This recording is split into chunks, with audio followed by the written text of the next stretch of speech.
Hi guys ഞാൻ ഇന്നൊരു cooking video ആയിട്ടാണ് വന്നിരിക്കുന്നത്. അപ്പം ഞാൻ ഈ ഒരു റെസിപ്പി യൂട്യൂബിൽ കണ്ടിരുന്നതാണ്. അപ്പോൾ എനിക്ക് കണ്ടപ്പോൾ വളരെ ഇഷ്ടപ്പെട്ടു. അപ്പോൾ അതൊന്ന് ട്രൈ ചെയ്ത് നോക്കാമെന്ന് വെച്ചു. അത് നിങ്ങൾക്കും കൂടി പറഞ്ഞു തരാമെന്ന് വിചാരിച്ചു.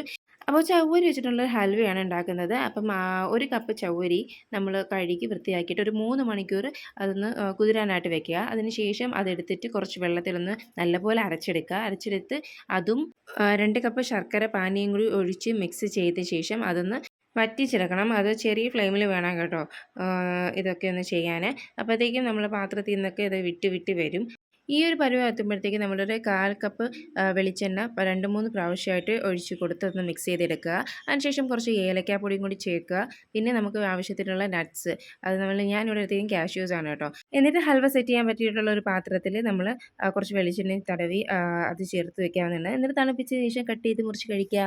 അപ്പോൾ വളരെ ടേസ്റ്റി ആയിട്ടുള്ളൊരു ഹൽവയാണ്. എല്ലാം ട്രൈ ചെയ്ത് നോക്കുക. ലൈക്കും സബ്സ്ക്രൈബും ചെയ്തേക്കണേ. Bye bye.